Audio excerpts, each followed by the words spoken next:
ask Mr. Gyanendra to have the lighting of lamp. Please, you know all that lighting of lamp in Indian customs, it is very important beginning. It is the beginning of the knowledge. So here I will request our chief guest, Dr. R.K. Malik, our speaker, Dr. Bhagirath Chauhan, and our director, Dr. G.S. Mishra, to light the lamp, please. So with this beginning of lighting of lamp, I will request Dr. G.S. Mishra to welcome Dr. Malik, sir. Welcome, sir. Malik, sir. Welcome. Thank you. I will request the participant to clap also. I will request Dr. G.S. Mishra to welcome our speaker, Dr. Chauhan. Chauhan sir, most welcome. Thank you. Now I will request. No need Dr. Most welcome, Dr. Sushil Kumar, President of Indian Society of Weed Science and Convener. Now, thank you very much. So, on behalf of the Indian Society of Weed Science and Directorate of Weed Research, Jabalpur, I extend my hearty welcome to Chairman of this session, Dr. R.K. Malik, sir, Senior Agronomist of CMIT, for chairing this important session, where his own student, Dr. Bhagirath Chauhan, is going to deliver the important lecture. In fact, Dr. Malik sir, because in spite of some difficulties today, he was kind enough to join us. So welcome you, sir, once again. My sincere welcome to Dr. Bhagirath Chauhan sir from Australia, a renowned weed scientist, for accepting our request for the benefit of the weed science community to deliver the lecture on weed biology and management. So once again, welcome you, sir. I sincerely welcome to our senior weed scientist, specifically Dr. N.T.S. Raju sir, Dr. C.T. Abraham, Dr. C.R. Chinnamuthu sahab, Dr. Chinnuswamy, Dr. A.S. Rao, and other so many senior weed scientist colleagues who are joining in this webinar. I also welcome to the scientists from different ICRP centers, my own colleagues from DWR, my students and friends. As we all know that the topic of the today, how much it is important that the weed biology understanding for developing weed management. We all know that weeds are very important and they are doing a lot of damage. And as per our own study, only 10 major weeds in Indian agriculture, they damage more than 11 billion rupees per year. And if we include the damage caused by weeds in all ecology, in all crops, so it may be maybe double than that. And accordingly, the weed management technologies are developed for management of those weeds in crops and cropping system, aquatic weeds. But you see that so far, if we go the Indian literature especially, we could find hardly more than 10% research on the weed biology and ecology. Most of the researches are on the management side, and that to the herbicidal weed management. Of course, in many foreign literature, much emphasis has been given like weed science, weed technology, special journals are there on weed biology and management. So there is a need, urgent need to understand how a specific weed, what is its biology. In fact, biology, Dr. Chauhan is going to deliver much more, but to brief, it relates with the reproductive behavior, the growth and seed production capacity, seed bank dynamics, and so many things. So with the proper understanding of these parameters, growth and reproductive behaviors, seed bank dynamics, when it is going to mature, how the seeds under different ecology are going to germinate, their seed dormancy, maybe nowadays the problem of invasive and alien weeds, herbicide resistant weeds, all sort of things are going to be happen under changing climate scenario. So there is a need to proper understanding of the biology and ecology of weeds, because many weeds in a particular ecosystem behave differently than those of different ecosystem, and accordingly the management practices will also be vary. So keeping all those points in view, the today's speaker, Dr. Bhagirath Chauhan, and he has a lot of experience on working in weed biology. So I am sure that with his deliberation, the outcome of this webinar will add to further knowledge of our understanding to weed biology and ecology, and how it is going to help in developing integrated weed management practices. So with brief remark, now I will request Dr. Sushil Kumar to go for further proceeding. Dr. Sushil Kumar. Dr. Mishra, now before we switch over to the real lectures, it will be my privilege to introduce our chairman, Dr. Malik, as well as our speaker, Dr. Chauhan. Just most of the ISWS or weed members as well as weed scientists might be knowing both of the stalwarts, but just for the newly joined ISWS members and newly joined scientists to our groups, I would like to introduce that Dr. R.K. Malik is from the International Maize and Wheat Improvement Center, that is called popularly CIMMIT, is the winner of the 2015 Direct Tribe Award. He became Professor Agronomy in Chaudhry Charan Singh, Haryana Agriculture University, Hisar in 1991. He moved forward in tackling herbicide resistance problems reported for the first time in India by his group in 1993, and has become a leader in conservation agriculture. His work on zero tillage has been appreciated by farmers who enthusiastically accepted this technology in India since 1996. He has successfully implemented many projects in association with CIMMIT, IRRI, ICAR, DFID, and Food Agriculture Organization. His work in the Cereal System Initiative for South Asia, the project funded by USAID and Gates Foundation launched in 2009, has successfully expanded the areas under zero tillage, early wheat sowing, and rice mechanization in the eastern Gangetic plants of India. He is the fellow of Indian Society of Weed Science, Indian Society of Agronomy, and won the Best Teacher Award in HAU, Lifetime Achievement Award of Indian Society of Weed Science, and Best Achievement Award of 1997 International Weed Science Society. So with this little introduction of Dr. R.K. Malik sir, now it will be my privilege to introduce our speaker also. You also might be knowing a lot about the speaker, Professor, but it will be my privilege to tell a little bit more about his biodata. Professor Chauhan is at the University of Queensland, Australia. He conducts research on weed biology and management. His specific interests are weed seed ecology, non-chemical weed management option, herbicide use, management of herbicide-resistant weeds, and integrated weed management systems using agronomic and varietal components.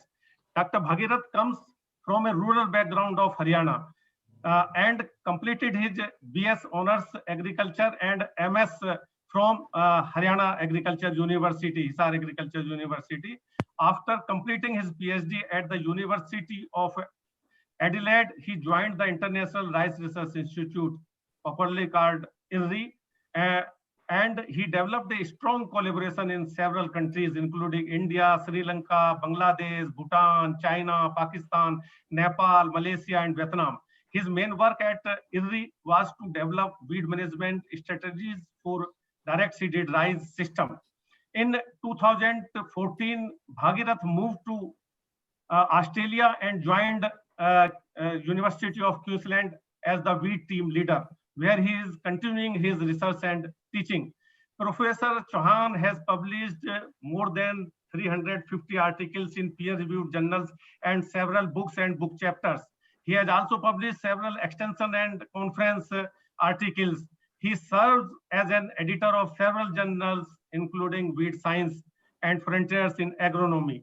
In February 2021, he also received the WSS Honor Member Award. So with this little introduction, may I now invite our chairman, Dr. Malik, for his remarks. Dr. Malik, sir. Thank you, Dr. Sushil Kumar. Dr. J.S. Mishra, Director, Dr. Yaduraju, our best weed scientist of his time, especially in respect to biology. Dr. A.S. Rao, Director Extension, Director Research, he had been there in AP. And my senior colleagues, members of society, and students. I feel proud today to chair a session where Bhagirath Chauhan is delivering a talk.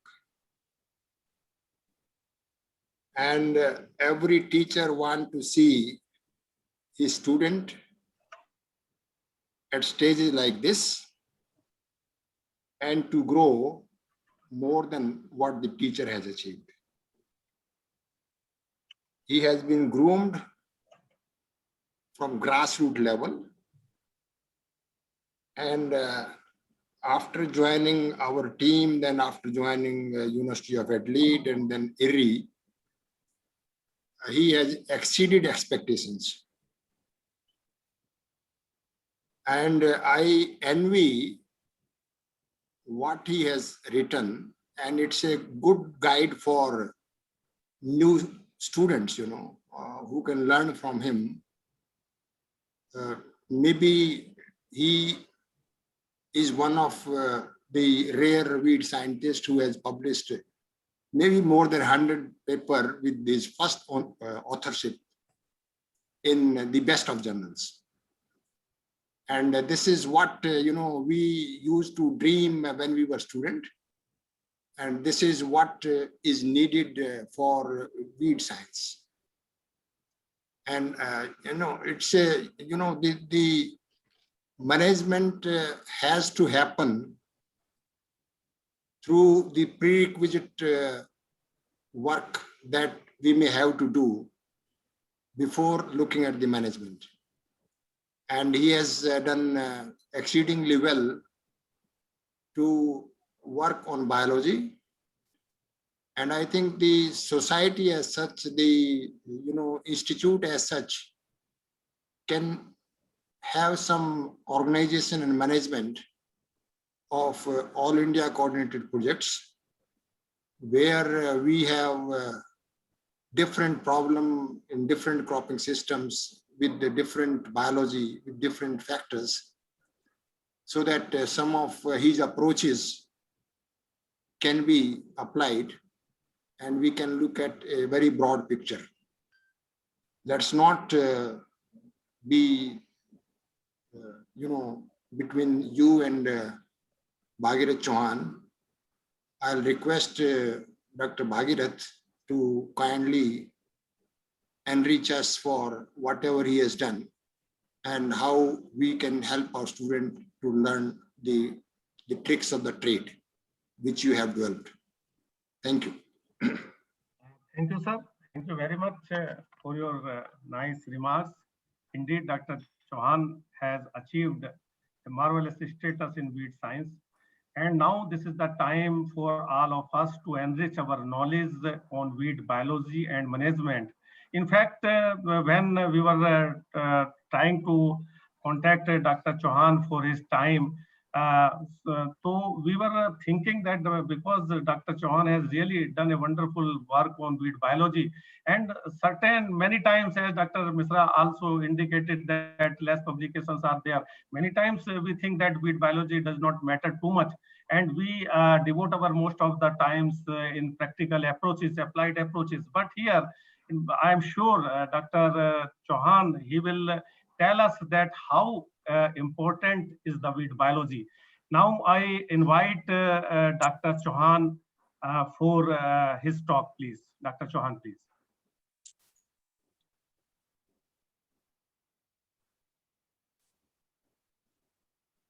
Can you see that? Yeah, yes, sir. we are seeing. All right. Thank you very much for inviting me. And I would like to thank the organizing committee. And it's my honor that Dr. Malik is here, who's my teacher. And because of him, I am here at this stage. Okay. Now let's start with this straight with the presentation. I'll start with this statement. There is a widespread impression that the weed-free environment is almost with us. And this is an exaggeration, but the rate of progress towards it is rapid, and there is no a priori reason why it should not be technically possible within, say, the next 10 to 20 years. Now, 50 years gone, what happened? Have we got rid of any weed species using only herbicides? I don't think so. So what should we do? This is the talk today. We'll discuss the role of weed biology in improving weed management. And here, I think somewhere I may, my seniors, they may really not like this approach, but I need to be really honest. And we need to really provide some points. How can we improve and how can we change our current approach? Okay, it was already given, but in just one slide with photos, I wanted to give, somebody asked me to give just what's your journey. So this is my first one, 1994, just a minute, 94 to 98, BSc from Cole, and then MSc from Hisar. And then for 2 years, I worked with Dr. Malik and Dr. Ashok Yadav, and this one is direct seeded rice, which we did in 2000, 20 years back, and still we are doing direct seeded rice. Then moved to Australia, University of Adelaide, my PhD supervisor, Dr. Gill. And then Erie, with Erie, I was involved with still some work in Haryana. This is current current Vice Chancellor of Haryana Agriculture University, Dr. Kamboj, Dr. Ashok Yadav. And then in 2014, I moved to University of Queensland in Australia. And every year, this is last year, I go and meet my farmers near this cattle. Okay, let's go to the business. A little bit about background. India's population, I don't really need to explain this all, but I understand that there are lots of students here and there are young researchers. So that's why I need to really cover a little bit background. India's population expected to reach around 1.5 billion by 2030. And it's possible, it's already there. And Indian agriculture in the 21st century has to produce more food and fiber for this population. And we know that there are several biotic and abiotic factors that affect crop production. But weeds, they are considered the most harmful biotic constraints. Globally, if you say, weeds cause the highest potential losses, around 30%. And even after incorporating all control measures, worldwide, it's around 10% if you see. And it's a lot if you convert into all grain production or total food production per area. And they affect crop production by, and this is very common. I don't need to really explain that one. But what is important here, recently, or just 2 years back, DWR scientists, they came up with this estimate that weeds cause economic loss of more than $10 billion. And that was only in 10 crops. Now you can see the importance, and now you will appreciate the this weeds problem. Manual weeding still practiced in some areas, but becoming less common, and because of those all the schemes, government schemes, migration of labor, it's not really there now, and because of high wages. Herbicides, yes, they are used to manage weeds, and to me, they are a very good tool, and they have made agriculture production simple and economical. But always there are risks of evolution of resistance, shifts in weed flora, off-site movement, and also we have seen that in the last maybe 2 decades, we have not really seen any new effective mode of action herbicides. In India, for example, this first case of herbicide-resistant Flaris minor or canary grass or Mandusi, it was reported in '95 by Dr. Malik and Dr. Samundar Singh. And since then, several populations have developed. If you see this graph, worldwide around 500 unique resistant cases, and you do not want to be there. Therefore, the challenge for scientists is to develop, now it is very important, it's just not only integrated weed management, it should be economical, innovative, and sustainable. Until now, most efforts are on evaluating only herbicides. And when I say only, means it's only just testing herbicides. To me, to be honest, it's not really any science there, because private companies are already doing so. Our effort should be to preserve herbicides so that we can keep them for long period of time. So therefore, there is an urgent need to develop ecological-based integrated weed management programs.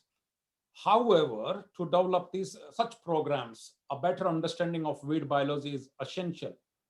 And that information, harnessing that knowledge will spearhead the ability to implement integrated weed management that relies on precision rather than herbicide dependence. I want to go back a little bit and just explain in 2 slides why there is problem in the weed science area. In India or even in Asia, why it's continued to lag behind. Weed control was a minor part of agronomy or plant physiology until 1950s when herbicides became widely available. And until now, mostly our emphasis has been on how to control weeds rather than to understand how these weeds germinate or knowledge of the cause. And this is actually in contrast to plant pathology and entomology, where mostly their studies, they centered around causes of disease or understanding insects' life cycle, so that from that information, a method of control would grow. And a significant progress has been made towards the development, assessment, implementation of integrated pest and disease management, but the discipline of weed science continues to lag. Okay. Again, I want to repeat that same statement. Weed-free environment is almost with us with the use of herbicides. But what happened after 50 years? A number of new troublesome weeds have increased. Therefore, for herbicide use, there is a need to change the thinking of farmers away from yes, provided that, to a no unless attitude. I want to emphasize here, and I think some people will come back again and again, and I will put this statement 2 to 3 times in this presentation so that you remember and don't ask the same question. What's happening and why weed biology studies are criticized? Because these studies do not create new management products. They don't really provide direct tools like herbicides. That's why people don't really appreciate their importance. But they provide a concept for weed management, and that can be successfully used in making informed decisions, selection of control tactics for researchers, growers, and industry. So I hope this is very clear to you. Selected quotations, I will say something from Indian weed scientist. I have been trying to convince, for the last 10 years, and something without naming people. One is, if we include experiments on weed biology or basic weed research, student synopsis will be rejected. We work for farmers and weed biology information does not help them. I don't really understand then why we are weed scientists if this is just an excuse. It is our job to make that information practical. Okay. Or we will never get approval from our head. We need to really improve this mindset. So, and sometimes I wonder, this information is there for a long period of time. And if we have the same attitude, why then it's there? Why we are not really utilizing, is it only there for just reading this one? So weed knowledge to benefit everyone. So I think this presentation is all about how we can improve this information.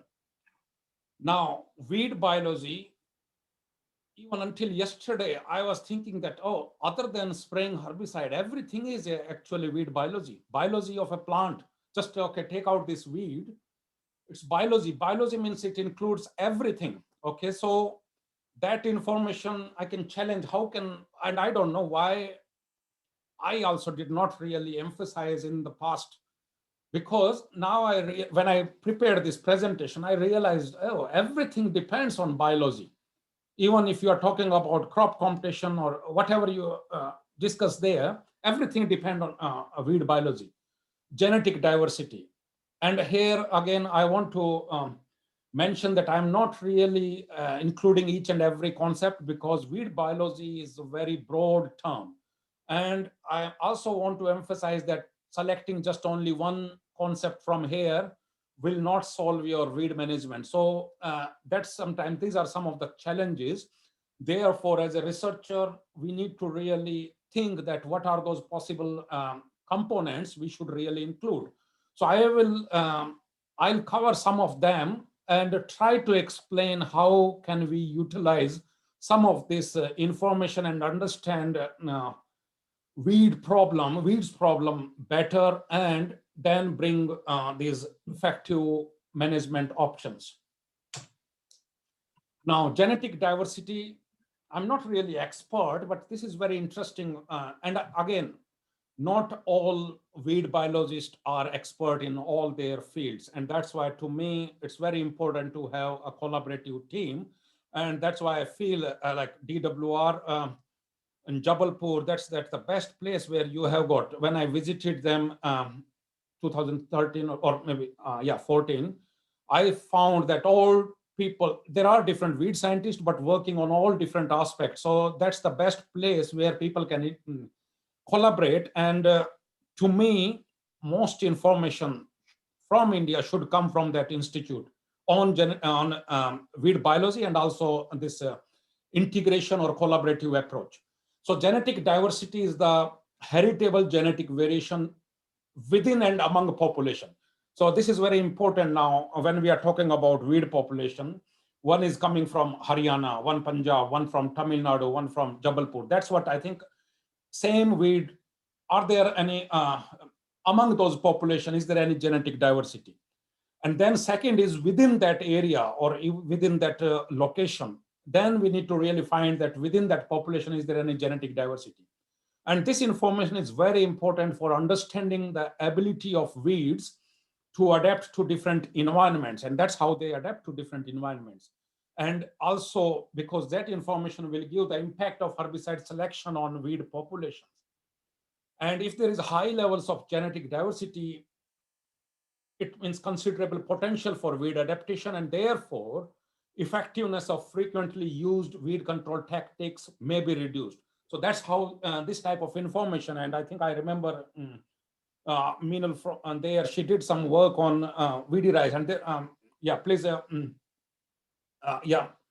I don't know if other people have done, but because I was part of that one, that's why I can say that from that information, we got some, from that paper, we got important information about this genetic diversity among Weedirize accessions. So I think that is very important. And if you ask that, okay, what kind of answers we get from these type of studies? And then as a weed scientist, I think we can really answer, for example, is the selection of weeds being imposed by management? Or is the intensity of selection pressure imposed by agricultural practices, whatever practice you do, more powerful than that of natural ecosystem? Also, it may answer how weeds evolved, or they will keep evolving in response to agricultural practices. We are talking about conservation agriculture or anything, or using same kind of herbicides. So that's all agricultural practices. Or is the success of management programs associated with to genetic diversity of weeds? So to me, I think this was very neglected area, even in my research, but because of it, I was not really expert. So now we have started, and it looks very interesting. So I think this is one part. Second, we are talking about always seed bank dynamics.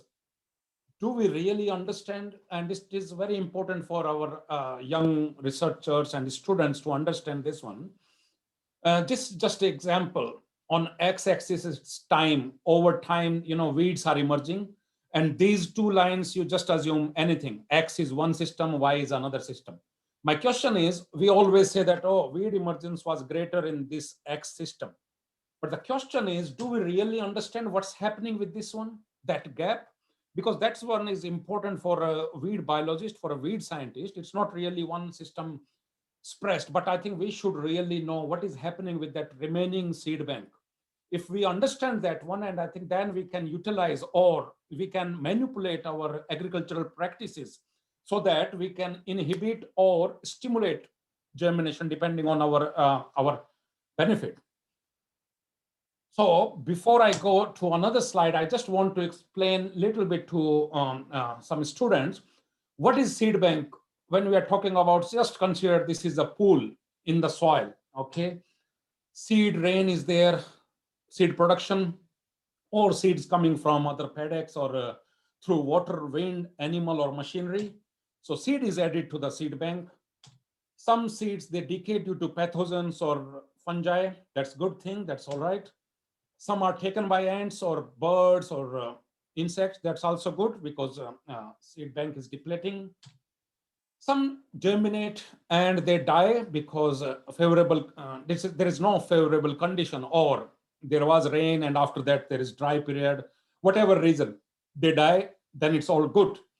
Another one is some seeds, they germinate and establish. That's also good because we know what is there and we can see them and we can control them by using herbicide or using tillage or whatever method. But the real problem is this thing. There are always some seeds which remain dormant. And I think for a researcher or a weed scientist, we need to really target that one. How can we make them to germinate or allow or don't allow them to germinate? Because I think that's what is happening. And to me, I think that's my prediction. If you can find something, some chemical, and I'm not saying that, gibberellic acid or those ones, impractical chemicals, if you could find something which can really help in losing this dormancy, I think that will be very good research now in the future also. I hope that's clear, but now I'll do a little bit about seed ecology. So there are two things when we are talking about biology. One is seed biology, one is plant biology. So first we need to really understand. Now, I hope you already got some idea about seed bank. Now we need to really understand what are those factors which affect seed germination and dormancy.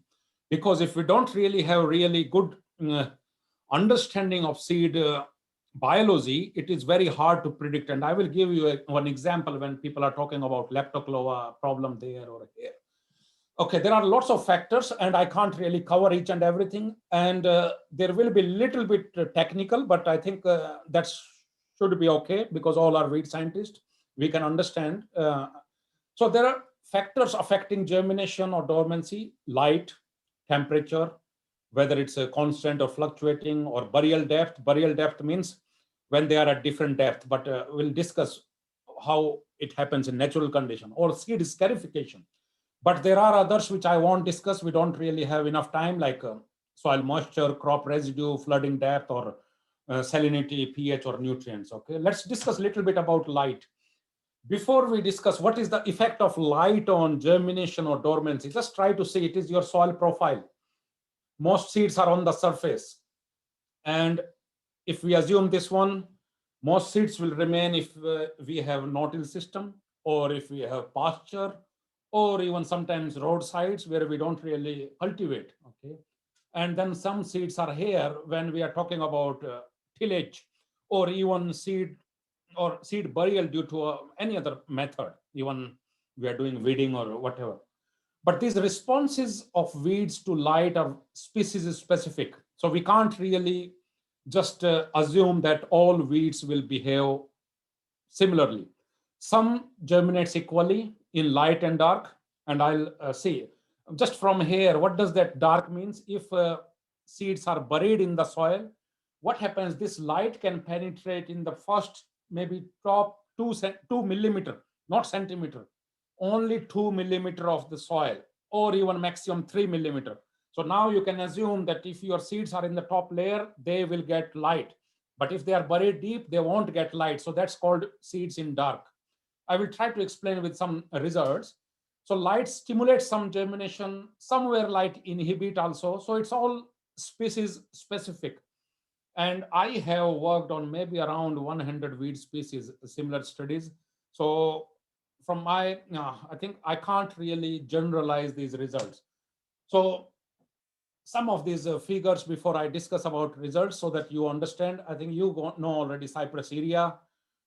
Don't know, I think in my time, yeah, it is there. Sonca soleraceus, Sothisel, Leptocloa, you call it, and Malva parviflora. Just if we discuss this slide, effect of light. So this yellow bar is germination in light, blue is germination in dark. Now, as I mentioned, it's very, very species specific. I just want to emphasize here, this is the Chinese Sprangeltop or your Leptocloa. There is no germination in the dark. And I remember now, people always, when I go to India, they always say, oh, Leptocloa is a problem in direct seeded rice. I think they always try to relate that with Bispiribak or Nomini. It is not only the case. I know, I understand, yes, that is not really effective, but this is not the case only. Until we know it's a seed biology, we can't really explain. So one factor is there. Second is, in flooded condition, there is water. So it's really Leptocloa does not like light. Also, it cannot emerge if you bury that even ½ centimeter in the soil. So that's why you get more there in direct seeded rice compared to your transplanted rice. So it's it's more than your Bispiribak story. Then there are some weeds which can, I think, germinate in both conditions, light as well as dark.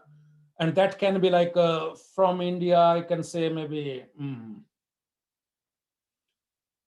Sothisel or Sonca soleraceus. So they will germinate even in dark. So even if they are buried, but depending on seed size, they can emerge or not emerge. But there are some third group where it doesn't matter whether it's light or dark. And the main culprit here from India is Malva, marshmallow. Okay, it doesn't matter whether you, or wild turnip brassicas. So whether you bury that one or not, they will have similar germination. Now, if we talk about its implication, what does that mean? So most species, they require light to be released from dormancy, and especially when we are talking about small seeded species. But in real situation, light requirement can be satisfied even after a brief exposure. And that can be during tillage. And if they go back again, that's also enough.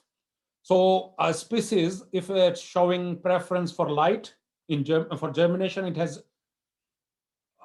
potential to be problem in no-till system or pastures because their seeds remain on the surface after crop planting, because weed seeds don't get really opportunity to bury themselves deep.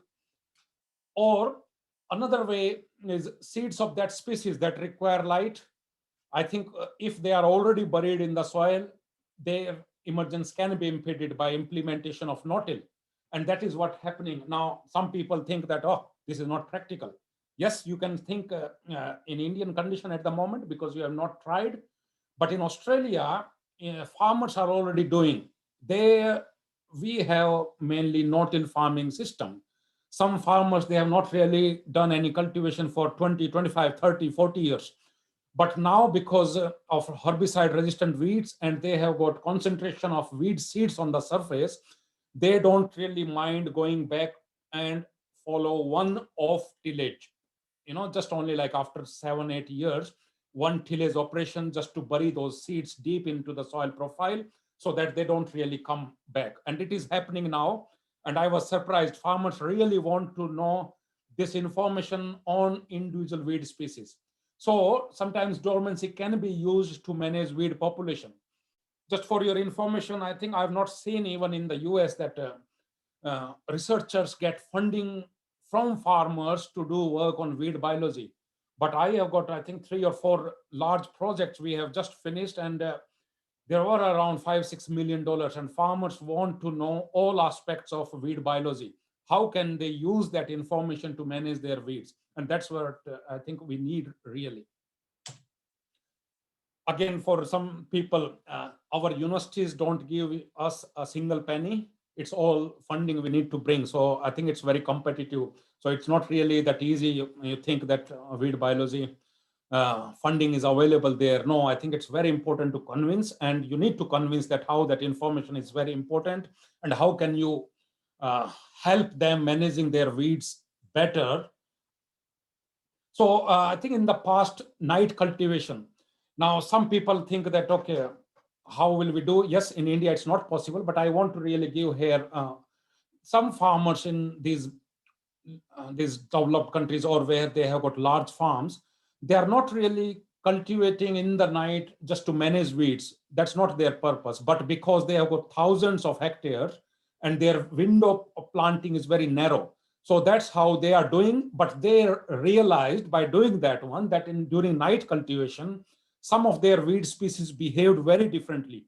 And they could not really, in those paddocks where they did night cultivation or night planting, they had less germination of some weeds. It's not really, again, generalized.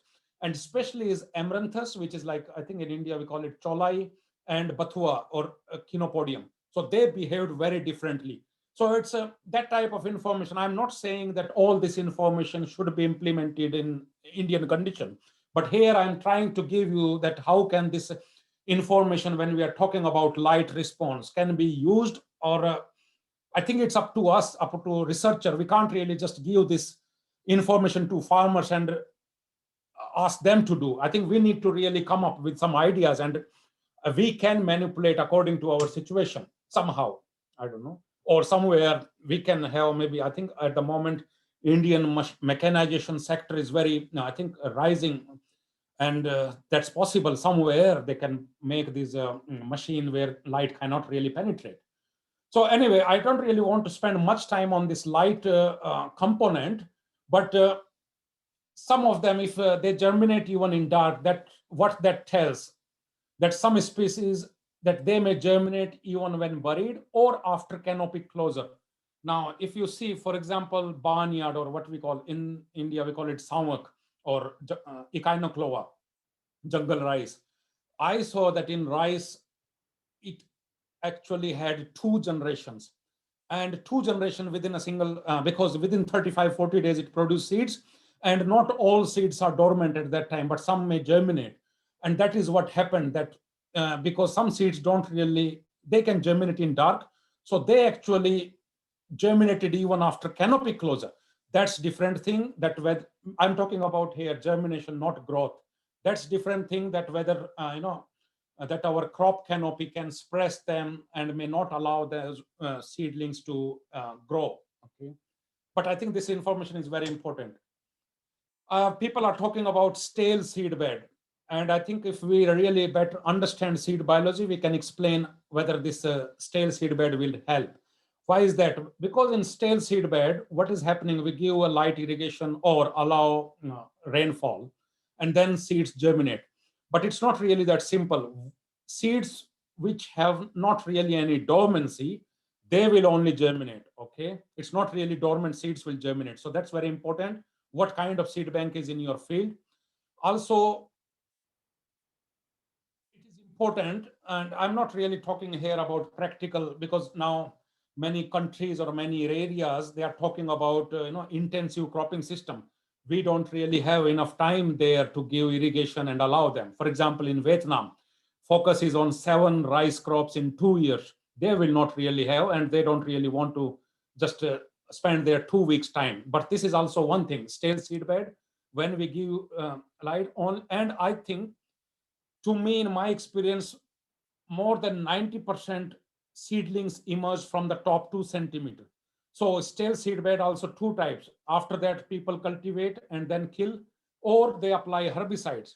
If they apply herbicides, definitely there will be less weeds in the crop. But if you cultivate and kill, then again there will be more. Means Over time, yes, you are depleting seed bank, but in the crop you will have more because you are cultivating and you are bringing back more seeds there. Okay.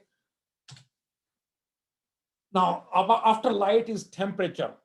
This temperature thing, it's just I want to touch a little bit on germination, and it's may not be happening in India or maybe already happening. But what happened maybe 4 or 5 years back, I gave some warning here that this weed, this is called feathertop rhodes grass or Chloris virgata. It was everywhere, and I said that this is changing, and this was from my lab experiments. I said that, okay, if you see this temperature experiment, and this is our summer, and this I always do fluctuating temperature because constant temperature we don't really get in nature. Okay, people do constant temperature, I don't really understand. But here it's 12-hour day, 12-hour night, just like 35 degree during daytime, 25 during nighttime. And these are all different populations of this one, 8 populations. What I found that some population had maximum germination at the lowest temperature. This you can see like in India also, it's our, in North India, maybe our winter, 15-degree temperature during daytime, 5 degree during nighttime. So this was a summer weed. Again, I am emphasizing here, I am talking about germination, not growth. So first thing we need to understand. So what it says that this weed can germinate even at the lowest temperature. So what's that mean? That in our condition in Queensland, for example, it can germinate throughout the year. And it is now, I think last year, I was asked to do something more on this one because farmers now found in Australia that it is becoming a problem in their wheat crop. Wheat is a winter crop, and this was a summer weed. So I think just for your information, our season is opposite. So now you have summer there, we have winter. When we have summer, you have winter. So what I'm saying that after harvesting of our summer crops, these seeds were there and farmers planted wheat, which is a winter crop, and it became a problem there. And herbicides are not registered for this weed in winter crops. So it is very difficult. So the question is now, we need to really understand whether these weeds can grow, because germination is good, because I think to me, we are depleting seed bank, okay? But whether they can grow and produce seeds or due to frost, they die. And that's what I did. And I will check, I will explain that in the plant growth section. So this is temperature. So that information was also important. If I go back again, important to understand the spread of weeds in different regions. You know, in the US, maybe 30 years back, they mentioned that one weed is in the southern part or somewhere, and it would become a problem in the north after 20 years. And that happened because these weeds adapted. Okay, so that's what is happening. This information is very important for us to understand well in advance that there is a weed which may change its seasonality and may become problem in other seasons also. So before that one, we should really devise some management practices. Okay, seed scarification, very technical, but for some people, because I think I put this one example when I was working in Haryana with zero tillage farmers, and we found that I think in zero tillage Floris minor was well controlled, but some farmers say that, oh, Malwa is becoming problem. And at that time, to be honest, I did not have any knowledge, and I just used to say, oh, Malwa is coming, and somebody told me that, oh, it's not really coming, or somebody is not throwing there. Its seed bank is there, so what is happening? And that one, I think I understood during my PhD. So what is happening? We need to really, again, this is about seed physiology. Some seeds, they have got very hard seed, and you can easily, I think, you know, like if I talk about here, Corchorus is like our wild jute, Malwa or Milokia, Mimosa is this plant, or even our acacias, Kicker, Sida or Urinum. These all have hard seeds. It means they have got physical dormancy. So if you see this table, if you don't scarify seeds, if you just try to germinate them, their germination is very low. For example, Malwa only 10. But as soon as you give them a cut, germination goes 100%. Now, this is important. We check that one in the lab, but what that mean in the real field situation? And that's what is happening. This seed coat actually impose dormancy, and I will discuss a little bit about that one. So we need to really understand, if we know that, okay, this has got a hard-seeded species, then we know that what are those mechanisms which can increase breakdown of the seed coat. For example, change in temperature and moisture regimes. And if we think that where is the maximum fluctuation, because I think that maximum fluctuation will actually soften the seed.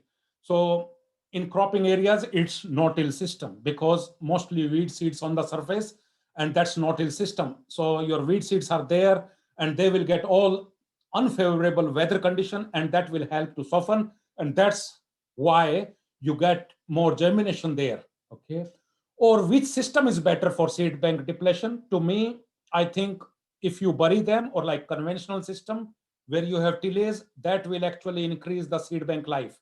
So to me, no-till system is better for seed bank depletion. Or we need to see where is more microbial or fungi attack. Also, this is very minimal, but I think tillage or any type of physical disturbance may also actually give that one small cut.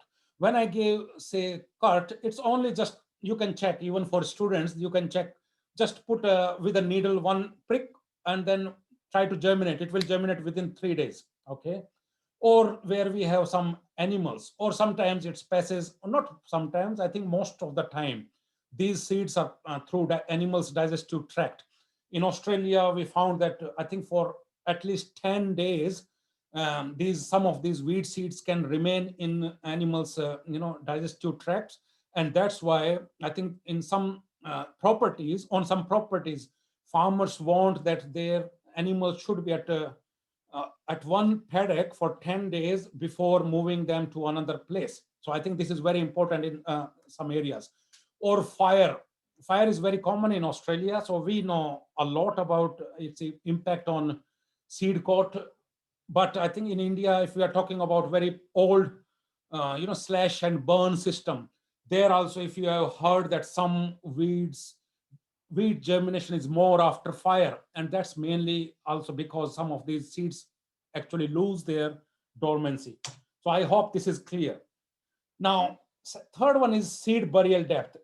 Now, I'm trying to relate here, first controlled condition, and then try to relate with what's happening in real situation.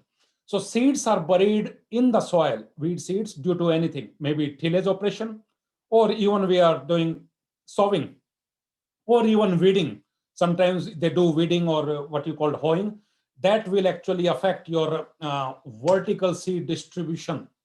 And this is very, very important to know, means as a researcher, if we know how your tillage, and I'm sorry, this mostly because I work only on cropping weeds, so mostly it will be from cropping areas, not really from environmental or bushland areas. But I think we need to really know how these tillage systems affect vertical distribution. This data is from my PhD studies, and if some people are wondering what is this one, these are ryegrass seeds. I actually coated with, we have on our watches that radium, which actually, reflect in dark. So that powder is called orange blaze. I think that's what in Australia. So what I did, I covered these ryegrass seeds and I placed in quadrats on the ground and did cultivation or sowing in no-till system. And after that, I took these samples from 0 to 1 centimeter depth, you can see on x-axis, or 1 to 5 or 5 to 10. And then I counted these seeds in the lab under ultraviolet light. And you can easily see those seeds because there it separates that these are my seeds. It's not really from background, okay? So here we found that how this tillage system actually distribute weed seeds in this profile. Because if we know, and that mostly your seeds, if you see this is no-till system yellow and red is your conventional. If we know that most of our weed seedlings are emerging from the top 1 centimeter, then we can predict from here that, okay, this system has got maximum seeds in the surface layer. Okay, so they retain there, and conventional tillage, where I had cultivation, it actually distributed around 1 to 5. And 1 to 5 is shallow because I think our planting or our tillage depth was not really more than 7-8 centimeter. So that's how you can see. But if farmers are going deeper, then that may be distributed more deeply. So, and these are some of the systems within no-till system. We have got different system. For example, tine, that will actually cause more soil disturbance compared to your disc. Okay. So if we know as a researcher, if we understand this one, how my weed seeds are distributed in the soil profile, then I think we can really predict our seedling emergence. Why? Because we know that these seeds at different depth, they have got different light requirement, as I explained earlier, or different temperature, because fluctuation is mostly on the surface, not at buried, or what kind of moisture or predation or decay, because that is mostly on the no-till system on the surface. So to me, I think no-till system is better than conventional if we want to deplete weed seed bank. And seeds present near the surface, they germinate and emerge earlier than deep buried. So I think two things. One is we are losing that seed bank through this process. And second, yes, they are finding optimum condition, they will germinate, and then we can really target. Okay. So how we do this one, as I explained already, but we do like pot studies and try to check burial depth and try to relate that to the field. You don't need to see all these graphs, but these are all broadleaf weeds, and on x-axis burial depth. So you can see that all weeds, they behave very differently. But I want to here just show you this one, Leptocloa. You can see it germinated only from the surface. As soon as you bury that at 0.5 centimeter, it can't emerge. And that's what I think we, as a researcher, if we understand that one, we can explain that why this is really a not problem in very cultivated area. But this weed produces thousands of seeds. So it's possible all whatever emergence is coming in the field, that's mostly from your surface layers. Okay.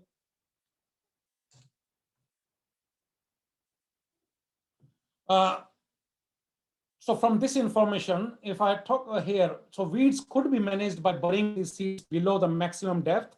And as I mentioned, that it's very hard for Indian conditions, it's very hard to understand how can we do, but we are already doing this one because our farmers are facing big problem with herbicide resistant weeds. So they are already doing this one, burying these seeds, and one-off tillage operation. It's not really every year. And then subsequently for next few years, they don't really do that tillage. So it means they have buried deeply so that these seedlings can't really emerge. And if we have this knowledge on the impact of seed burial depth on targeted species, then we could improve weed control and reduce reliance. Now, one question from Indian scientists, and that's true also, is that, okay, I'm sorry, means I'm not really using that Indian scientist purposefully, but what I'm saying that Indian conditions, what's happening that they say that, oh, our weeds are mixture.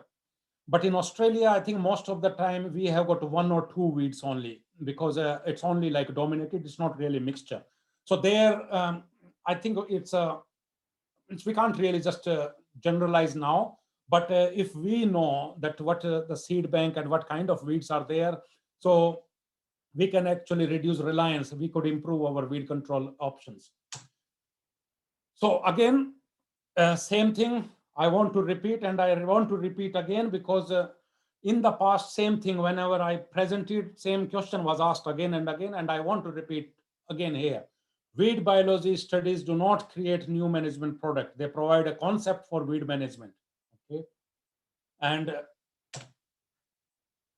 now, just for some people, I think especially for a young researcher, this is one question, and I won't really give much time. I will see on chat box, if somebody want to just type, there is one X weed, feathertop rhodes grass. It's producing, for example, 150,000 seeds per square meter.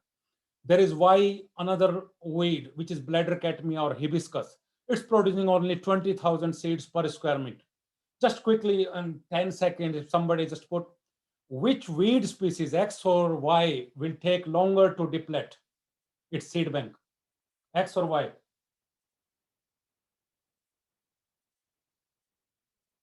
Just put in the chat box, 1 or 2. Okay, Y. Yes, Pooja. Yep. Okay. That's enough. I think I got Y. Somebody is writing X. Or somebody is saying that we can't predict without understanding seed biology. I think, let's see what happened.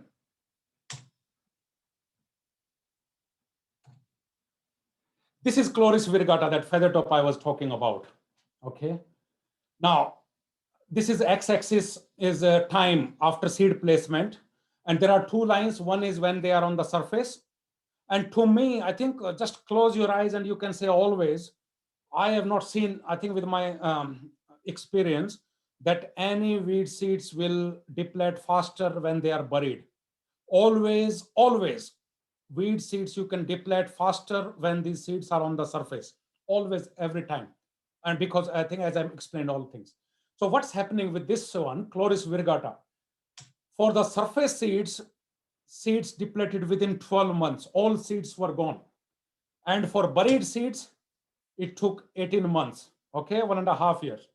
When we are talking about hibiscus, if you see the surface seeds, this is dark line. I think it around 3.5 years later also there were 1 or 2%. But if you see the buried seeds, it's around 60% still there. And now I'm not saying that you are right or wrong, but what I am saying, because you don't know about bladdercatemia, what kind of weed. And that's why I gave you one presentation about seed scarification. So until we know, and here, for example, if it was not hibiscus, it was malva, it was the same story. So that actually produces very less number of seeds. Always, I think, in my experience, if a weed is producing thousands of seeds, usually their viability is less or lower than your hard-seeded ones, okay? So to me, I think it's very important to understand what kind of weed seeds are there, because I think weed seed physiology, weed seed dormancy, that is important. So this is hard-seeded, and that's what I explained. Hard-seeded because it is buried, it won't get any scarification, and there are always some references where it can last for 20 years, 25 years, definitely, okay? Because burial will always delay scarification. There is not really fluctuation in temperature, not really predation, okay? All those factors, unfavorable factors are not there. So to me, this is important. So sorry for guys who mentioned why, but I think now it is important for us to understand seed physiology. Common Southeast and Sonca soleraceus. I think this is in India. I can't remember. This weed is in India. And here again, it's solid lies on the surface. And I think this is Astraceae. To me, most Astraceae, I don't know, I have not done much work, but most Astraceae, their seed viability is not really that long. Anyway, this one on the surface took only 18 months, 1.5 years. And when it was buried, it took only 2 years, okay? Argemone mexicana, and it is that Satyanasi, if you remember, this is that weed. It may not be a big problem in there, but it is becoming a problem in our situation here. And it is not in wheat crop because it's very competitive. It's mainly in chickpeas because our chickpeas is grown at 1 meter row spacing. So it is becoming problem. Here you can see very interesting one on the surface. And I think I did 2 times because my postdoc did that one and I was not really confident. I asked him to do again. And what happened on the surface within 6 months, the seeds were gone. So I think I need to really, I could not break its dormancy. I've been trying for 5 years. Here I failed. So I could not really understand. So I want to really understand why it's happening. But what it says that seeds on the surface, just only 6 months, but when it's buried, it's still after 3.5 years, still 30% seeds are there. So this information on seed bank persistence is very important, okay? What is the implication? Again, because I discussed about seed burial through tillage, And in our situation, sometimes seed burial, because it's mostly rain-fed farming, and we get big cracks when we have got drought condition. And with those cracks, our seeds fall there and they bury themselves. Or like wild oats, our what you call Avena species, they have got awns and they also bury themselves in the soil. So seed burial through tillage or high soil disturbance systems may increase seed persistence. And that is implication. When we are talking about this, buried seeds or surface seeds, and that's what I'm emphasizing. It's not really, again, this weed biology information will not give any tool, but that will give you understanding. How can you manage these weeds? And what's happening, some weeds, we know this like Soncus or Chloris, they are unlikely to develop persistent seed bank and could be depleted quickly if we don't allow their seeds or seed production or dispersal for maybe 1.5 years. And that type of information can be used to manage these weeds effectively. Now, this is a weed emergence pattern. I think it's not sure how applicable in Indian condition, because in irrigated condition, yes, I think somewhere it's possible, but this weed emergence pattern is more applicable in dry land where we depend on rainfall and where we have got distinct winter and summer rainfall. Okay, may not be like in our tropical or South India, because I think there, when I tried at Erie in the Philippines environment, I could not really get any type of, that pattern. Everything germinated regularly or irregularly. But in some areas, like in here, especially when we have winter and summer weeds, also we have got rain-fed agriculture. This process is very important. And also in the US, they are making these developing models actually to for this weed emergence. And what it is saying that they try to target this up depending on growing degree days, and then they target or and also I think you need to understand there, because in the US or in Australia, we also have fallow conditions. And in fallow, farmers usually apply herbicides, not really want to cultivate. And they don't really want to delay their, or want to apply herbicides for 3-4 times, because that will increase cost. But they don't really, if they delay, they may not be able to control, because we need to apply herbicides at optimum stages. So that type of model, that can actually help us to understand this emergence of some of these weeds. Okay, so this weed emergence is a key process. It determines what are the amount of weeds and also timing of appearance. And these two variables actually do or do not justify application of herbicide to the crop. So to me, I think it is very important. And maybe I think in central India, we have got rain-fed agriculture, and there it's possible. People should really do this type of work. But weed emergence is highly dependent on effect of tillage or establishment system, and also our environment, for example, temperature, moisture, soil structure. And because of interaction between crop establishment and soil characteristic on weed dynamics, modeling emergence is critical for designing and evaluating integrated weed management programs. So to me, I think if we could predict, and don't ask how, because I have not done, I have been trying, because we need a modeler here. And definitely in India, we should really see who is developing these models, or somewhere maybe some people are doing already EPSIM or crop models. Just ask them whether they can incorporate these weed emergence, modeling there. To me, this has got some advantage there. So if we can predict weed emergence timing, it can strengthen IWM programs, and we could develop some decision support system tools. Okay. Now, I was talking about this temperature thing. Here, seasonal expansion. One thing I was criticized last time, I think maybe even 5-10 years back in India, I saw some of these weeds like Chenopodium. It was out. It was mainly a winter weed, and it is becoming problem in outside of its normal window. But I was told that, oh, you don't know anything. These weeds are not really problem outside of there. But now people have realized, even here also, they have realized. And this is our ryegrass. If you know, this is the most worst winter weed in Australia. It has developed resistance to everything. In 2015, I showed this photo to many researchers and they rubbished that report. They said that, oh no, because they did not believe. And I told them that this weed will become problem in summer crops. And now I have got a project funded by grain growers.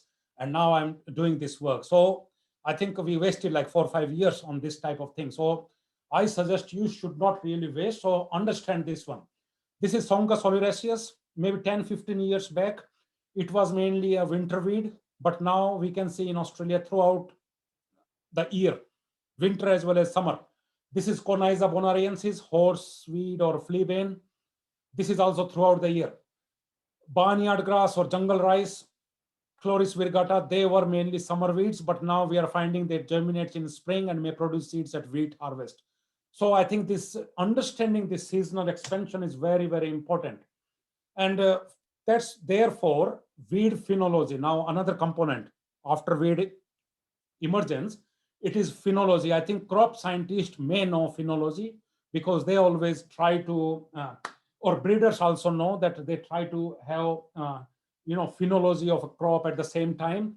But for a weed scientist, if you think, okay, if you consider in irrigated condition, it's mainly temperature and daylight hours. That's actually affect our phenology of a weed. This is just example when you were weed emerging at this time or this time, April, May, June, July, August, September, same weed, and how actually they experience different temperatures or daylight. And that information is really important.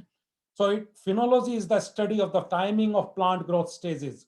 For example, if you are talking about planting wheat in October, so if a weed flourish is germinating in October or November or December, how is that affecting their seed production or growth? So that very important, and it may not be important in one agroecology, but I think it may be important in another one. So I think we need to really see how can we collect that information and utilize that information. And it is very important factor to understand weed crop competition. So to me, as I mentioned, mainly temperature and daylight hours. And this is our area. You can see that, daylight hours from 10.5 hours to 14 hours. And that can affect, for some people, if our echinoclova or jungle rice emerge in March, that produce seeds when it is only 10 centimeter in height. Okay, so that's because of this photoperiod and temperature thing. So knowledge of phenology is critical to understand weed growth, seed production, biomass, and level of potential competition. And if you remember my previous slide when I discussed about temperature thing, about this species, that it can germinate. So the next thing is, I wanted to know whether that can germinate and produce seeds that can grow. So what happened? I planted that in throughout the year. As I mentioned, this is a summer weed. Our summer is opposite to your winter. So I think this is our summer. You can say December, January, February. So you can see because this is a summer weed. In spring or summer, it produced maximum seeds, 43,000. But when I planted in May or even August, and for you, it is a summer weed. In India, it's like November, your November or your February. So it's your winter. That time also, somebody may say that, oh, it produced only 110 seeds. But the important thing is because this is a summer weed, it produced seeds even in winter also when it emerged in winter. And you can assume that when these plants are in per hectare, how much seeds they are producing. So this type of information, phenology information, can help to better understand the seasonal expansion, as I mentioned earlier. Okay, this one, as I mentioned, this is our winter months. Okay, so for us, simple terms, we say, okay, for farmers, they say that, oh, it's becoming problem in our winter weed. So as a weed scientist, you need to find some solution. But before that, you need to understand why it's happening. Not really when farmers tell you that this is becoming problem in our winter crop. Before that, you should have that information that why it's happening. And that's why we need to understand as a researcher, what are those adaptation mechanisms, whether it is only germination response or it is also to growth.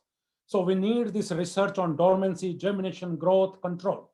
Also somewhere, some people, if they are working on molecular aspects, Are there any different dormancy related genes between those plants which are emerging in summer or in winter?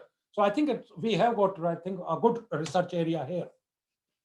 Also, this is just another example, Amaranthus or our cholai, you call it there, when it emerged in different months. And I think in somewhere, when we are talking about in crops, after crop emergence, or especially when we are talking about wide row crops, this is important, or when we are talking about fallow conditions. So what it says that, yes, maximum seed production was for this cohort when it emerged in October. But what it says also that it can also emerge, germinate, and produce seed always. But for us, if we have limited resources, our focus should be here. So early weed management practices for these species could be beneficial for minimizing subsidence cost. Now, this is my last component. Again, I can't really cover each and everything. It's a very wide topic. And still, I feel that I am doing a little bit fast because I had to cover. But really, if I give you only one or two components, you may think that, oh, there was nothing there. But now you know different aspects of seed biology, plant biology also. This climate change, yes, it's becoming a reality. And what we say, this is just only one example. We have got water, temperature, carbon dioxide. People are working on all these ones. But to me, I think most important is water.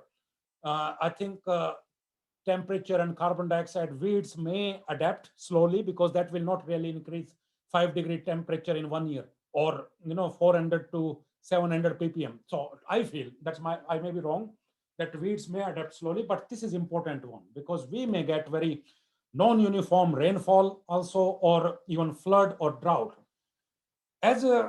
What happens, we find that this is, you don't need to really see everything. This is glyphosate dose. This black arrow was when this plant was well watered and it was susceptible. When it was well watered and there was no stress, we were able to kill this plant. But when this plant was water stressed, up to 90% seedlings survived when we applied glyphosate, and it is very common in our situation. Now, this is okay. That's the result we get in the field. But for a weed biologist, that's not important. Important is how is that happening, so that you know. So for us, we need to understand why it's happening. If we understand that why it's happening, we can easily, so need to understand the response of plant and process to water stress. For example, we need to do in this controlled condition, what is happening when there is water stress. Okay, so what kind of physiological changes are there. And if we know that, what's stomatal conductance or how plant is behaving, and if we know about herbicide absorption, we can really explain these results, that there is less absorption of herbicides when plants are stressed. So that's what is important for us. Same thing, recently we found that glyphosate efficacy is reduced at high temperatures. So what's happening here? In Australia, we have got very cool changes. Sometimes we have got 35-degree during summer, and maybe after 5 days, there is another one, 25, that fluctuation. And farmers may apply herbicides at different timings. So what is saying that glyphosate efficacy is reduced at high temperature. If you see this one, that's for susceptible population. You can kill here at low temperature, even at lower doses compared to higher doses. Or for resistant population, you can kill here at 2.2 kilogram, but at high temperature, still 60% survived. So that's the later part. I think what I'm trying to say, that results we get. And that's how you can improve. If you have this information, you can actually improve. You may say that, no, you should not really spray. So for us, it's better to understand. For us is to why it's happening. So we need to understand physiology of these plants. And that's what I'm saying, that if we know this biology, before somebody goes here, we can really predict that, no, you will have poor growth.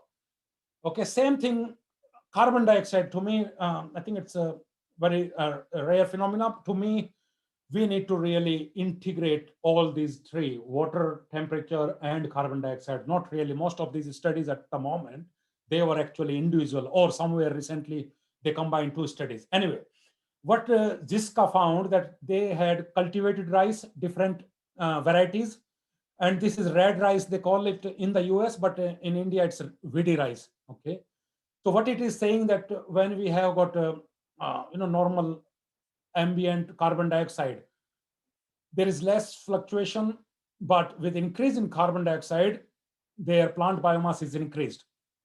And that's what I'm trying to say.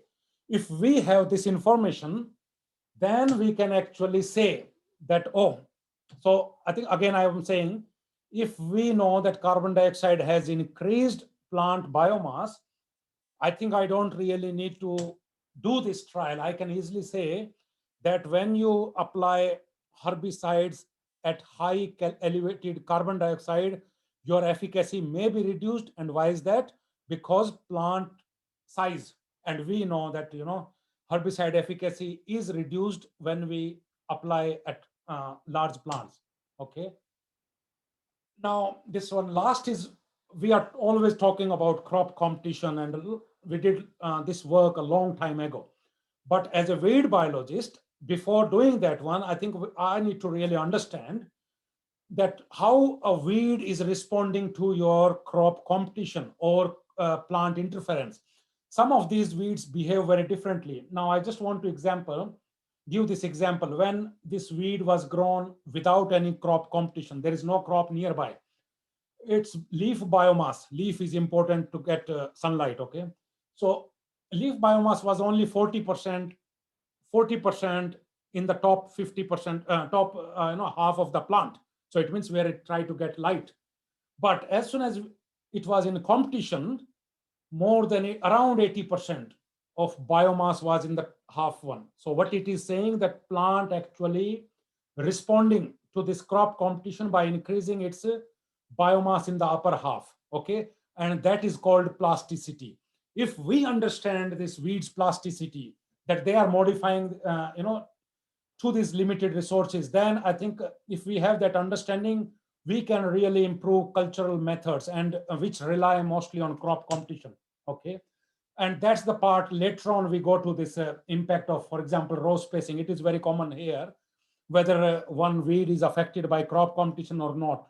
So that's what, because I think if we have that information on their response to crop interference, we can easily predict that response. And people are talking about crop competition. To me, in simple terms, it is actually shade. Anything which creates shade or close its canopy as fast as possible, that is the most competitive crop. So practical implication is, alone crop competition won't spread. So we need to really try to find how can we integrate these herbicides with crop competition, okay? This is my slide again. People, you should not forget that weed biology studies do not create new management tools, okay?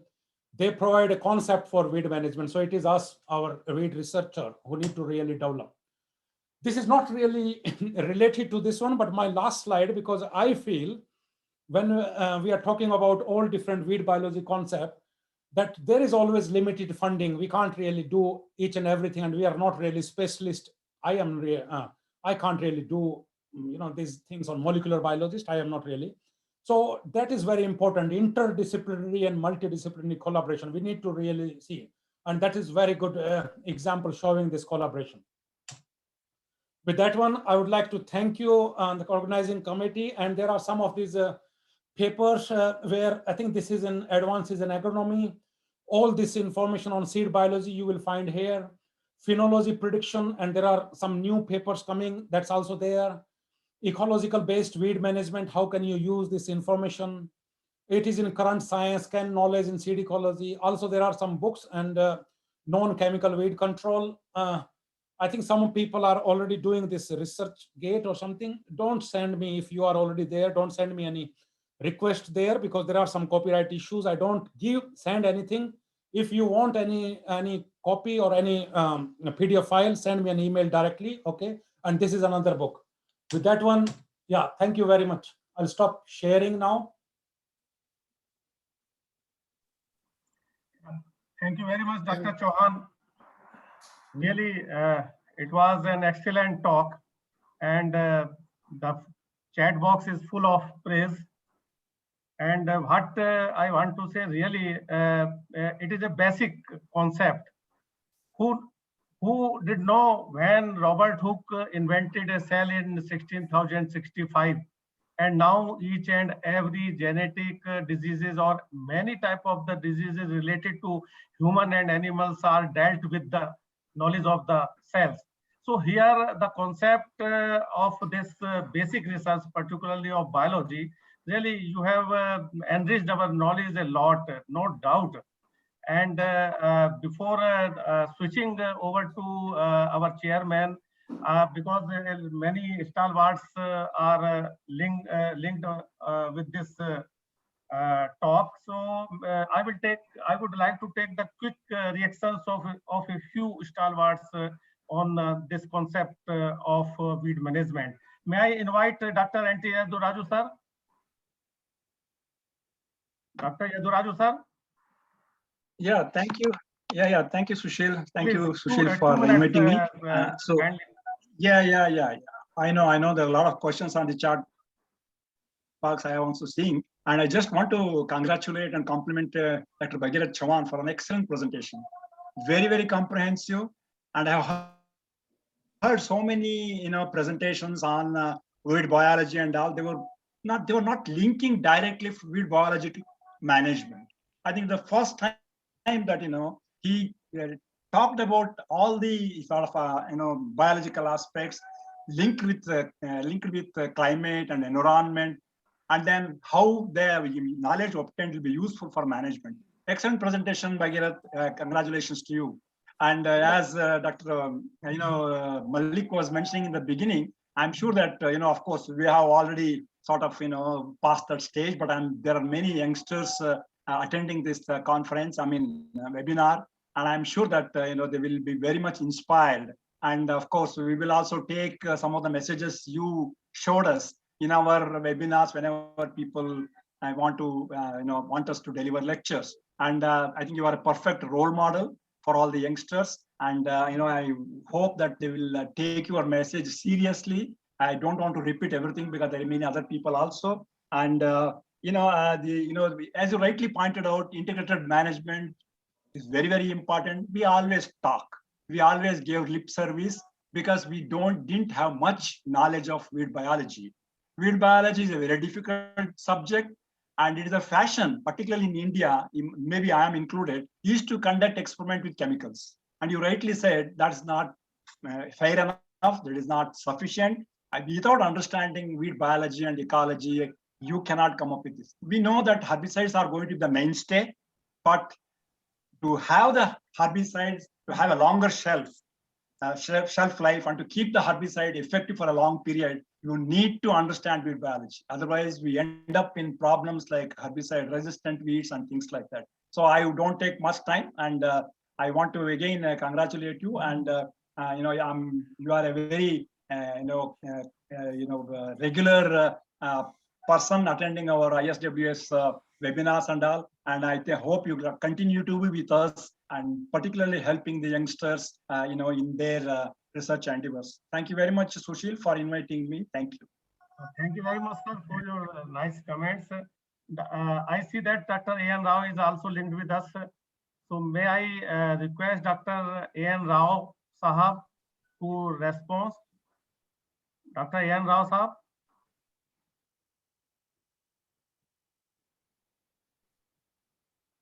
I think he has left, and now I invite Dr. A.S. Rao Sahab. Dr. A.S. Rao. Yes, sir. First, I congratulate Bhagirath Chauhan for the nice presentation, sir. And in fact, I conducted a series of experiments on weed biology in different stages. Particularly, I want one thing is the estimation of weed seed bank studies in crop fields. See, instead of the gibberellic acid, we can use some other chemicals also. Similarly, besides this scarification, we can use the that is 1% sulfuric acid also for breaking of the dormancy, particularly for phosphotans. I myself conducted on the biology of the phosphorus 10 years continuously, how to study, how it varies the germination from one to one. Anyway, sir, that is over. I once again congratulate you for the nice presentation, particularly which is the very backbone of the weed management, this weed biology. I really appreciate the efforts made by you. For nice presentation. Thank you, sir, for giving me this opportunity. Yeah, thank you, sir. And before I take the reaction of other stalwarts, I want to put questions from the participants. Of course, a lot of questions are in the chat box, which I will forward to Dr. Chauhan for giving a separate answer. But here, Dr. Hina wants to know that whether this weed biology will be helpful in soil microbiology study. So can you comment anything on Dr. Chauhan on this? Can weed biology be helpful in soil microbiology study? Sorry, I really can't think how soil microbiology, how this weed biology is. Means if we are, because soil microbiology is not really just about weed. So I don't know, means how. Yeah, okay. So these two things, I don't know, means what is this straight question, how this weed biology study will help soil microbiology. But I think people, when we are talking about soil microbiology, thing is we are not really talking here a crop infested with weeds. But what I understood from that, I think she's talking about that if a crop is infested with weeds and there, if we study weed biology, can that help in soil microbiology? But I don't understand what's that aspect of soil microbiology, whether it's increasing. Anyway, I think in this if you could send, just before that one, Dr. Malik asked me about time. I just saw this one and I thought I had 90 minutes. That's why I took 1.5 hours. I was not given 45 minutes. I don't really see. Yeah. So that's why I was prepared for 1.5 hours. Anyway, I apologize for that one. Second is, there are lots of good questions. And I think in my, I don't know, can we convert these all questions or can we save these all questions? If we can you forward that later to me? Because I think there are some good questions and I'm happy to answer them later on also. Yeah, that's one thing. Sure, Doctor. We will forward you all the questions and just I will now invite, because I think Dr. TK Das is raising hand. Dr. TK Das, just only in 1 minute, kindly finish your talk, because I think our chairman has to go somewhere. Okay, I have nothing to say. That's all. I have nothing to say. Yeah. Okay, I have nothing to say because I wanted something, because I don't know, every time whenever I speak, sometimes people raise your hand and you stop me. One thing I wanted to, this is what I'm telling, just 1 minute, 1 minute. I am not telling many things. Just I'm telling that's one thing, that what Dr. Bhagirath Singh Chauhan told, and I am telling that that student asked the question now, and I want to supplement, because soil biology, that weed biology and your soil microbiology, microbiology is bigger thing. And this is vast area. In that way, soil microbiology can help weed biology. Not weed biology can help soil biology that way, because microbiology, if study the weed seed decay rate in soil, how it is getting decayed, how much time it is taking, how much microbial activity is there. That way, that soil microbiology would help to study weed biology. That decay rate, whatever the persistence of weed seed, in that way, that sort of way, so soil microbiology would help to study weed biology. This is one thing. Another thing that that regarding seed bank exhaustion, this is the most important area. If we can do this thing, that weed management would be very useful. Weed management would be easily done. But seed bank exhaustion is a very, very dynamic thing. And what I presume that what Dr. S. Rao also told, and what I'm telling, I had a lot of experience. I published that work in Weed Research, UK. And that instead of gibberellic acid, this is very costly. So we cannot use that. But instead of that, we can use KNO3. And because seed analysts or seed technologists, they use gibberellic acid, KNO3 for dormancy breaking. For in field condition, if we can break the dormancy of weed seed, so then all weed, they will come up in a single flush. And then that time we can use simply one pre-emergence herbicide, then weed control will be very easily done. And for that, KNO3 is a good substitute. KNO3 cost is not that much, and 6% KNO3 in soil But whereas in triplet study, dormancy breaking 1% KNO3 is sufficient. But if we use in the field, we have to use because soil is a buffer having buffering capacity and huge volume soil is there. 6% KN3 solution if we use, then we have found good result and we could have very good weed control in soybean as well as wheat crop. So that way we can exhaust the seed bank. Okay, sir, thank you. That's why my. Thank you, Dr. Das, for your nice observations and sharing your knowledge with all the participants. And now we take the decision that all the questions, because a lot of questions are there, we will forward to Dr. Chauhan, and due to the paucity of time, now only just one reaction I take from Dr. Kathiresan. Dr. Kathiresan, sir. Yeah, I just want to compliment and congratulate Dr. Bhagirath Chauhan. He has done an excellent presentation. I've been very much impressed with his presentation. I just wanted to say, as Dr. Edraju pointed out, we in India normally do some integrated weed management with the chemicals and hand weeding. And we never used to concentrate on weed biology. But outside that NARS, as I have been talking, we have done some studies on Parthenium as well as Trianthema, how they are influenced by temperature, how they are influenced by soil moisture regime, their phenology, etc. And this is an important thing. And another question was also raised, how microbiology is related.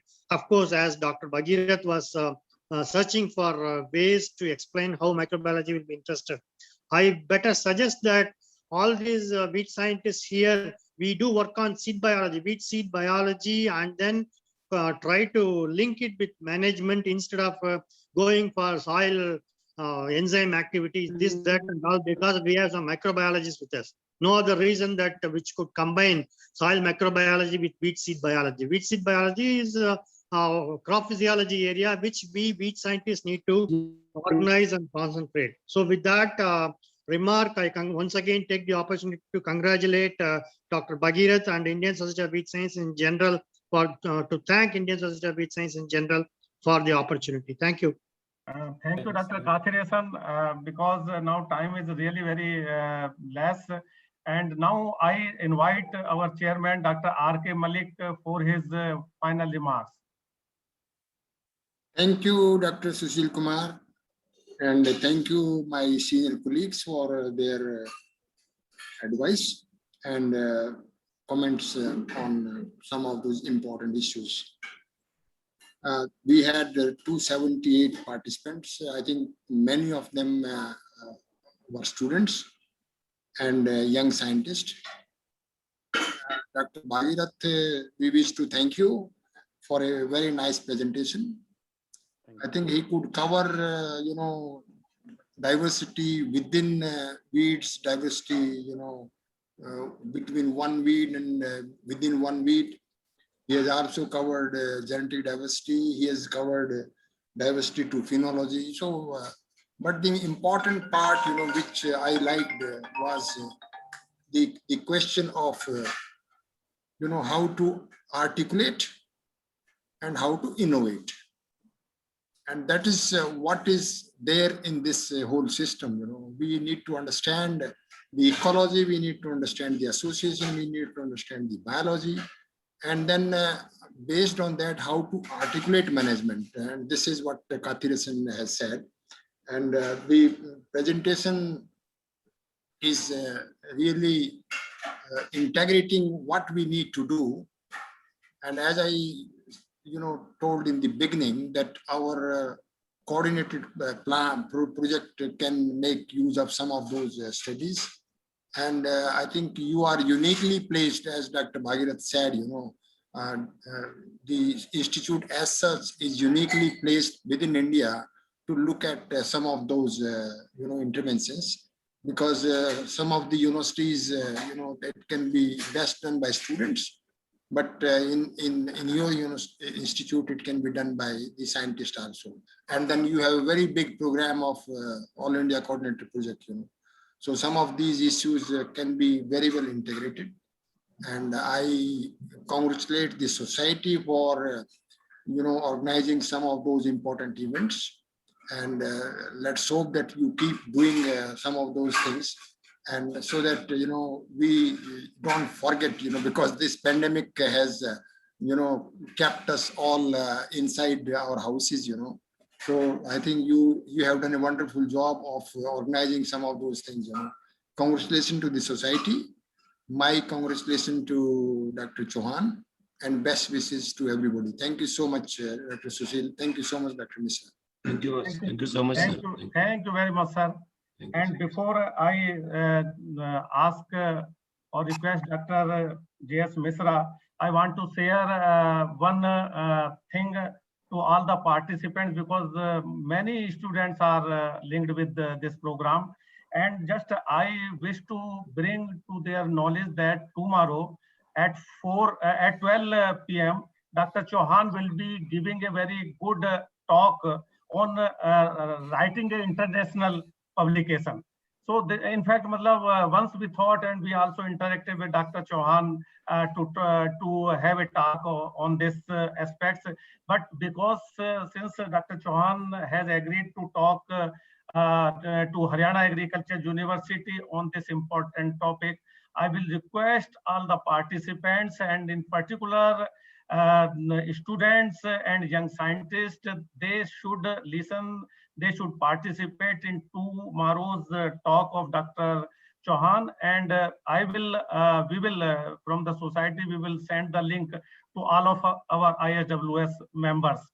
So with this information, I now invite Dr. J.S. Mishra, who is Organizing Secretary of this talk, as well as his Director of Directorate of Weed Research also. So his responsibility is too much.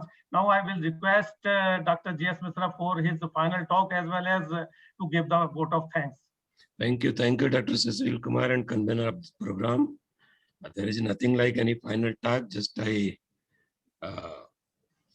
place the vote of thanks. My sincere thanks to Dr. Bhagirath Chauhan Sahab for delivering a very valuable talk. In fact, for better understanding of the insight of weed biology, so that our young scientists especially, they can understand that how we can involve weed biological studies to the making a integrated weed management programs. So thank you very much, sir. And I also thanks Dr. R.K. Malik sir for chairing the session in spite of his busy schedule. So thank you, Dr. Malik sir, very much. My sincere thanks are also due to my senior colleagues, Dr. Yadraju sahab, and other senior scientists and other participants of the program, this webinar. And my also sincere thanks to our convener, Dr. Sushil Kumar, who was very actively involved in formulation of this program. And also the other colleagues, especially Dr. Gyanendra, who was very meticulously framed this inaugural session and other things. So once again, thank you very much to you all for joining this webinar. Thank you so much. Thank you very much. We are about 16 minutes have taken more, but really it was a very nice and continued talk. So I did not thought to break the monotony of Dr. Chauhan. So thank you very much from my behalf also, and from behalf of ISWS, from behalf of Directorate of Weed Research. Thank you very much. Thank you, Akshay. Thank you. Thank you, sir. Thank you so much.